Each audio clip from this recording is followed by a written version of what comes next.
Rien de tel qu'une balade dans les rues de Sarlat pour préparer un sommet planétaire.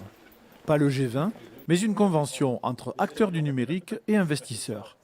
En octobre prochain, ce dirigeant de société qui a quitté la Californie pour le Périgord noir espère attirer 1 millier de personnes. L'objectif, c'est plutôt de positionner Sarlat comme un centre potentiel du numérique et du digital en France.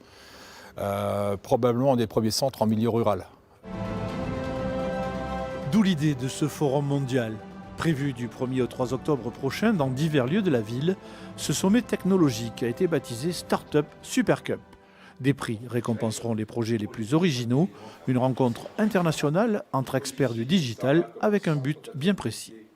En règle générale, les start-upers et les investisseurs parlent un langage qui est différent. Et en fait, il y a un peu un fossé entre les deux. Et notre objectif, c'est de résorber ce fossé et de faire en sorte que les deux soient sur la même longueur d'onde. Sarlat peut-elle vraiment miser sur le numérique? Les chantiers de la fibre, retardés en 2020, ont repris. Espoir des organisateurs, fixer les familles d'entrepreneurs du web. Dans les temps qui courent, on se rend compte que la ruralité est devenue de plus en plus attractive. Et c'est je pense, un défi extraordinaire qui est à relever avec l'objectif d'avoir 6 à 8 start-upers par an minimum qui puissent s'installer sur Sarlat. Réputé en gastronomie, cinéma et tourisme, Sarlat apparaît aujourd'hui sur le digital pour attirer de nouveaux habitants.